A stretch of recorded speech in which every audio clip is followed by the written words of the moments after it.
आमचे 10 मध्ये एक कार्यक्रम झाला, वृद्धा दिन झाला का, वृद्धा दिनानिमित्त झाले. तेव्हा मला एक आमच्या सरांनी डेमो घेतला होता. आदिती कुर्लुरकर सर यांनी एक उदाहरण, जन्म देणारी आई आपल्या घरी आहे, आपण तिची काळजी घेतो की नाही. आज इथला बसलेला प्रत्येक माणूस काळजी घेते.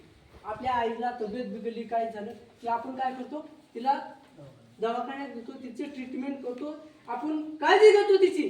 पण पोषण करणारी आईचं काय हो, पोषण करणारी आई म्हणजे आपली काही आई, ही जमीन, तिची आपण काळजी घेतो. काळजीच घेणं बंद केलंय. त्या काळजी घ्या, त्या जमिनीचं संवर्धन करा, तिची उत्पादन क्षमता वाढवा, हे सांगण्याचं काम माझी कंपनी करते.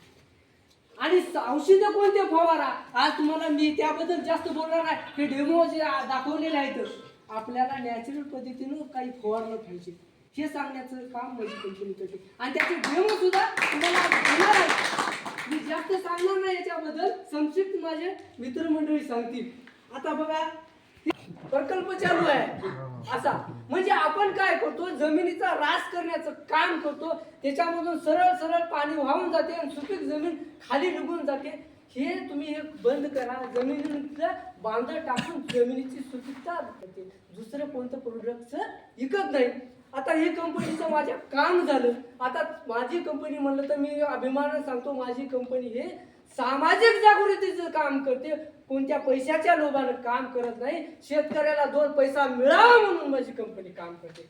हे झाले आपल्या कंपनीचे ध्येय आणि धोरण आणि आपल्या शेती करण्याच्या चुकीच्या पद्धती. मी आता 2 मिनिटांमध्ये बोलणार आहे. दिवस आहे आज आपल्या शेतकऱ्याला प्रत्यक्ष अनेक उपमा दिलेल्या आहेत. आता काय उपमा, थोड्याशा